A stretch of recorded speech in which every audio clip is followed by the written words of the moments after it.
Hi friends, എല്ലാവർക്കും Maxis കിച്ചണിലേക്ക് സ്വാഗതം. നമുക്കേ പെട്ടെന്നൊരു ചൈനീസ് നൂഡിൽസ് ഉണ്ടാക്കിയാലോ?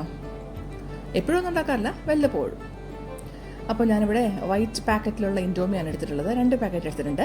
വെള്ളം ചൂടാകാൻ വെച്ചു. വെള്ളം ചൂടായി വരുമ്പോഴേക്കും നമ്മളിതുപോലെ ജസ്റ്റ് ഒന്ന് ഇങ്ങനെ പൊട്ടിച്ചിട്ട് വെള്ളത്തിലേക്ക് ഇട്ട് കൊടുക്കാം. അതിനാവശ്യമായ വെജിറ്റബിൾസ് എന്താണെന്ന് വെച്ചാൽ ഒരു ക്യാപ്സിക്കം, ഒരു ക്യാരറ്റ്, ഒരു സവാള, ഒരു അല്ലി വെളുത്തുള്ളി, ഇച്ചിരി മല്ലിയില. ഇത് ഞാനിവിടെ മഷ്റൂമിൻ്റെ ഒരു ചെറിയ ടിൻ എടുത്തിട്ടുണ്ട്. ഇത് നമ്മുടെ ചിക്കൻ ബ്രസ്റ്റിൻ്റെ ഒരു പീസും. നമ്മുടെ ഈ വെജിറ്റബിൾസ് എല്ലാം നമുക്കൊന്ന് അരിഞ്ഞെടുക്കാം. അപ്പോഴേക്കും നമ്മുടെ ആ നൂഡിൽസ് ഒന്ന് തിളച്ച് വരും. ഇതിങ്ങനെ വെജിറ്റബിൾസ് എല്ലാം നമുക്ക് ഇതുപോലെ നീളത്തിൽ അരിഞ്ഞെടുക്കണം. എന്നാലേ ഒരു ഭംഗി ഉണ്ടാവുള്ളൂ കാണാൻ. നൂഡിൽസ് ഇവിടെ തിളച്ച് വന്നിട്ടുണ്ട്. നമുക്കതൊന്ന് ഒരു അരിപ്പയിലോട്ട് മാറ്റിയിട്ട് അത് പൈപ്പിൻ്റെ ചോട്ടിൽ വെച്ചിട്ട് നമുക്കറിയാലോ എടുക്കാനുള്ളത്. അതുപോലെ നമുക്കൊന്ന് അരിപ്പയിലൊക്കെ എടുക്കാം. അപ്പോൾ നമ്മുടെ വെജിറ്റബിൾസ് എല്ലാം ഇവിടെ ഇങ്ങനെ എന്താ പറയുക, ഇങ്ങനെ ചെറുതായിട്ട് ഇങ്ങനെ അരിഞ്ഞ് വെച്ചിട്ടുണ്ട്.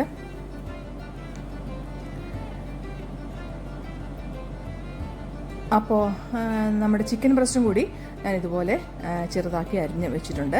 നമുക്കതിലേക്ക് ചിക്കൻ ബ്രസ്റ്റ് ജസ്റ്റ് ഒന്ന് മാരിനേറ്റ് ചെയ്തെടുക്കാം. അതിലേക്ക് ഒരു 1/2 ടീസ്പൂൺ മഞ്ഞൾപ്പൊടി, 1 ടീസ്പൂൺ ചിക്കൻ മസാല, 1/2 ടീസ്പൂൺ ഉപ്പും കൂടി ചേർത്ത് ഇത് നമുക്ക് നന്നായിട്ട് മാരിനേറ്റ് ചെയ്ത് വെക്കൊന്നും വേണ്ട. അപ്പോൾ തന്നെ നമുക്കിതൊന്ന് ഫ്രൈ ചെയ്തെടുക്കാം കേട്ടോ.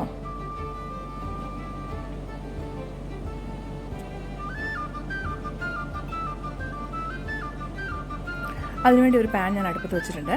പാനിലേക്ക് ഒരു 2 ടേബിൾ സ്പൂൺ എണ്ണ ഒഴിച്ചു കൊടുത്താൽ മതിയാവും. ജസ്റ്റ് ആ എണ്ണ ഒന്ന് ചൂടായി വരുമ്പോൾ നമ്മൾ ഇങ്ങനെ മസാല ഒക്കെ പുരട്ടി വെച്ചിരിക്കുന്ന ചിക്കൻ പീസസ് ഇല്ലേ, അത് അതിലേക്ക് ഇട്ട് കൊടുക്കാം. എന്നിട്ട് ഇതുപോലെ ഇളക്കി അതൊന്ന് ഒരു ചിക്കി പൊരിച്ചെടുക്കുന്ന പോലെ. ബ്രസ്റ്റ് പീസ് ആയതുകൊണ്ട് പെട്ടെന്ന് ഇത് ഫ്രൈ ആയി വരും കേട്ടോ.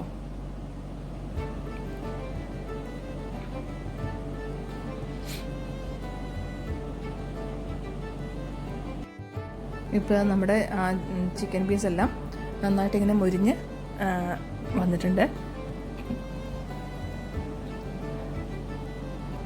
ഇനി അതിലേക്ക് നമുക്ക് നമ്മൾ അരിഞ്ഞു വെച്ചിരിക്കുന്ന പച്ചക്കറികളില്ലേ, അതെല്ലാം കൂടി ഒരുമിച്ച് അങ്ങ് ചേർത്ത് കൊടുക്കാം. സവാളയും ക്യാരറ്റും ക്യാപ്സിക്കവും നമ്മുടെ ഒരു വെളുത്തുള്ളിയും. എന്നിട്ട് ആ ചൂടോടെ തന്നെ നന്നായിട്ട് മിക്സ് ചെയ്തെടുക്കുക. ഇങ്ങനെ പച്ചക്കറികൾ ഇങ്ങനെ ഇരുന്ന് വെന്ത് വാടി പോകുമെന്നും വേണ്ട. ചെറിയൊരു ക്രിസ്പിനെസ് ഉള്ളതാണ് നൂഡിൽസ് കഴിക്കുമ്പം ആ ഒരു ടേസ്റ്റ് ഉണ്ടാവുക.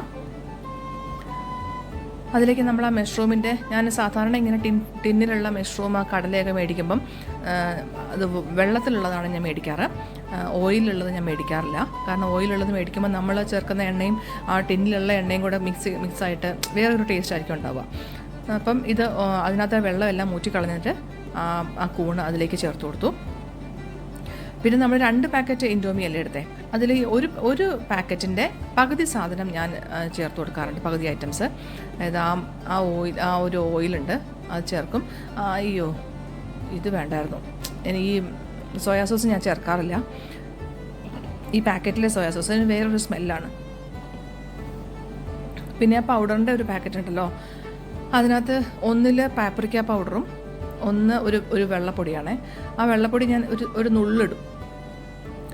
പിന്നെയുള്ളത് മറ്റേ സൈഡിലുള്ള ആ മുളക് പൊടി പോലത്തെ പാപ്രിക്കേൻ്റെ പൗഡർ, അതിടും. ഈ വെള്ളപ്പൊടി ഞാൻ മുഴുവൻ ഇട്ടിട്ടില്ല, അതിൻ്റെ പകുതി മുക്കാലോളം ആ കവർ തന്നെ ഉണ്ട്. പിന്നെ ഞാൻ ചേർക്കുന്നത് എന്താണെന്ന് വെച്ചാൽ, നമ്മൾ നാട്ടിൽ നിന്ന് വരുമ്പം ഈ ബേക്കേഴ്സിൻ്റെ നൂഡിൽസ് മസാല മേടിച്ചുകൊണ്ട് വരാറുണ്ട്. അതൊരു 2 ടീസ്പൂൺ ചേർത്ത് കൊടുക്കും.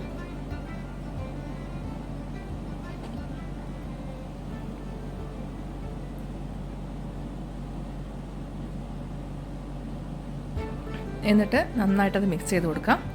നമ്മളിട്ട ഈ മസാലപ്പൊടികളെല്ലാം എല്ലായിടത്തും ഒന്ന് യോജിച്ച് ആവുന്നത് പോലെ നന്നായിട്ടത് മിക്സ് ചെയ്ത് കൊടുക്കാം.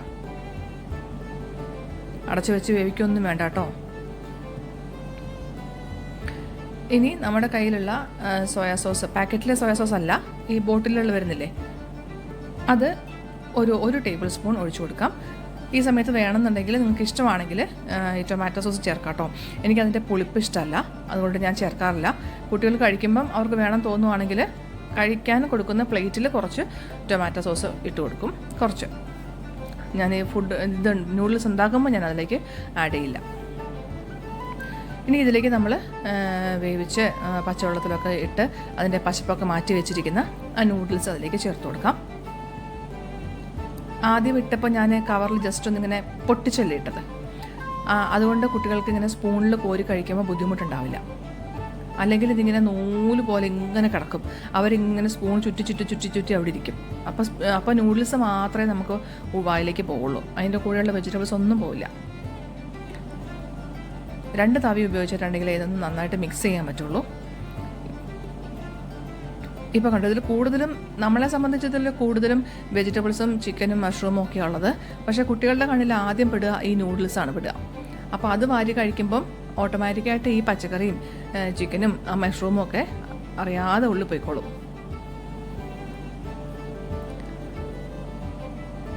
നമുക്കിനി അരിഞ്ഞു വെച്ച ഒരു പിടി മല്ലിയിലയും കൂടി ചേർത്ത് കൊടുക്കാം. എന്നിട്ട് അതൊന്ന് മിക്സ് ചെയ്തെടുത്തിട്ടുണ്ടെങ്കിൽ നമ്മുടെ ഹോം മെയ്ഡ് ചൈനീസ് നൂഡിൽസ് ഇവിടെ റെഡിയാണ്. അപ്പോൾ നമുക്കൊന്ന് പ്ലേറ്റിലേക്ക് എടുക്കാം. ഇതിനിടയ്ക്ക് വീഡിയോ ഇഷ്ടപ്പെട്ടാൽ ലൈക്ക് ചെയ്യാൻ മറക്കരുത്. നിങ്ങളുടെ അഭിപ്രായങ്ങൾ എന്തെങ്കിലും ഉണ്ടെങ്കിൽ കമൻറ്റ് ബോക്സിൽ ഇടാനും മറക്കല്ലേ. സബ്സ്ക്രൈബ് ചെയ്യാതെ ആരെങ്കിലും കാണുന്നുണ്ടെങ്കിൽ സബ്സ്ക്രൈബും കൂടി ചെയ്തേക്കണം. അപ്പോൾ നല്ല ചൂട് നൂഡിൽസ് റെഡി ആയിട്ടുണ്ട്. ഇതൊക്കെ ഉണ്ടാക്കിയാൽ അപ്പം തന്നെ കഴിക്കണം കേട്ടോ. മീൻകറിയൊക്കെ വെച്ചിരിക്കുന്ന പോലെ ഇതൊന്നും വെച്ചിരുന്ന് കഴിക്കാൻ ടേസ്റ്റ് ഉണ്ടാവില്ല. അപ്പോൾ നമുക്ക് ഈസി ആയിട്ട് ഉണ്ടാക്കുന്ന വേറൊരു റെസിപ്പിയായിട്ട് നമുക്ക് അടുത്ത വീഡിയോയിൽ കാണാം. അതുവരെ ടേക്ക് കെയർ, ബൈ.